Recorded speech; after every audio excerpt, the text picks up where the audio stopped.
ဗျာတဲ့ဒုက္ခတွေကဘာကြောင့်ဖြစ်တယ်လဲဒုက္ခတွေကဘာကြောင့်ချုပ်တယ်လဲ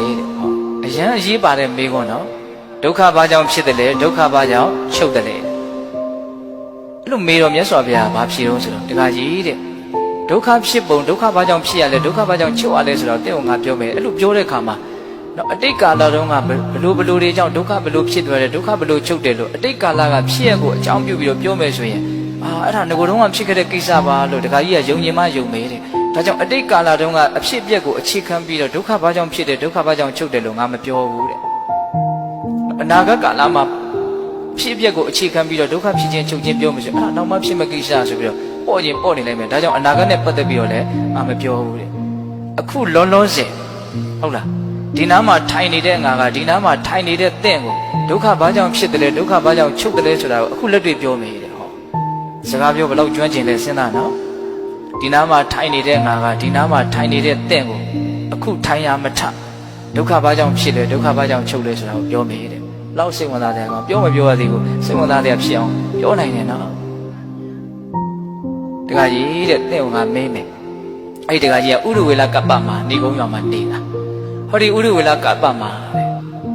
တစုံတယောက်ဒုက္ခရောက်လို့ရှိရင်သင်ဒုက္ခရောက်ရမယ်အဲ့ဒီလိုတစုံတယောက်ရှိသလားတဲ့ဒါကြောင့်တယောက်ယောက်သေးလို့တယောက်ယောက်နားလို့ဖျားလို့တယောက်ယောက်အကြီးအကျယ်ဒုက္ခရောက်လို့ကိုဒုက္ခရောက်ရမယ်အဲ့ဒါလိုတယောက်ယောက်ရှိသလားတဲ့ဟာရှိပါတယ်ဗျာတဲ့တယောက်ယောက်ဒုက္ခရောက်လို့ကိုဒုက္ခရောက်ရမယ်အဲ့ဒီတယောက်ယောက်ရှိသလားလို့မေးတယ်ဘယ်လိုပြောတော့ရှိတယ်တဲ့အဲ့လိုဆိုရင်ဆက်မေးမယ်တစုံတယောက်ဒုက္ခရောက်လို့သင်ဒုက္ခမရောက်ရမယ်အဲ့ဒီလိုတစုံတယောက်ကိုရှိသလားတဲ့အဲ့ဒါလည်းရှိတာပဲတဲ့နားလည်လားမသိဘူးနည်းနည်းပြန်ပြောမယ်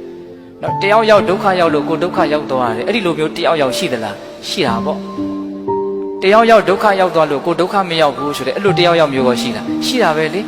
တချို့ဘယ်သူဘလို့ပဲဒုက္ခရောက်နေမောင်းနေလေလှမ်းနေလေကိုယ်နဲ့ဘာမှမဆိုင်တာလေဘာမှကိုယ်မှဒုက္ခမရောက်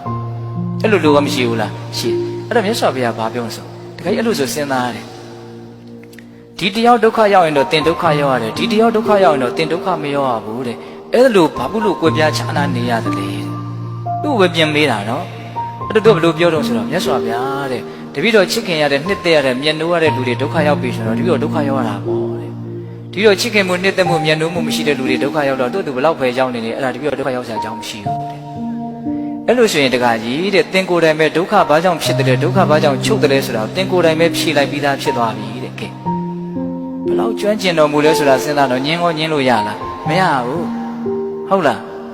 အဲ့ဒီမှာမြတ်စွာဘုရားဘာထက်ပြီးတော့ပြောလိုက်တော့ဆိုတော့တခါကြီးတဲ့အတိတ်ကာလတုန်းကဒုက္ခရောက်တယ်ဆိုတာလည်းပဲအဲ့ဒီချစ်ခင်မှုနှစ်သက်မှုမျက်နှာမှုကြောင့်ပဲဒုက္ခရောက်ရတာအခုဒုက္ခရောက်နေကြတယ်ဆိုတာလည်းအဲ့ဒီချစ်ခင်မှုနှစ်သက်မှုမျက်နှာမှုကြောင့်ပဲဒုက္ခရောက်နေကြတာနောက်မှဒုက္ခရောက်ကြမဲ့လူတွေလည်းပဲအဲ့ဒီချစ်ခင်မှုနှစ်သက်မှုမျက်နှာမှုကြောင့်ပဲဒုက္ခရောက်ကြ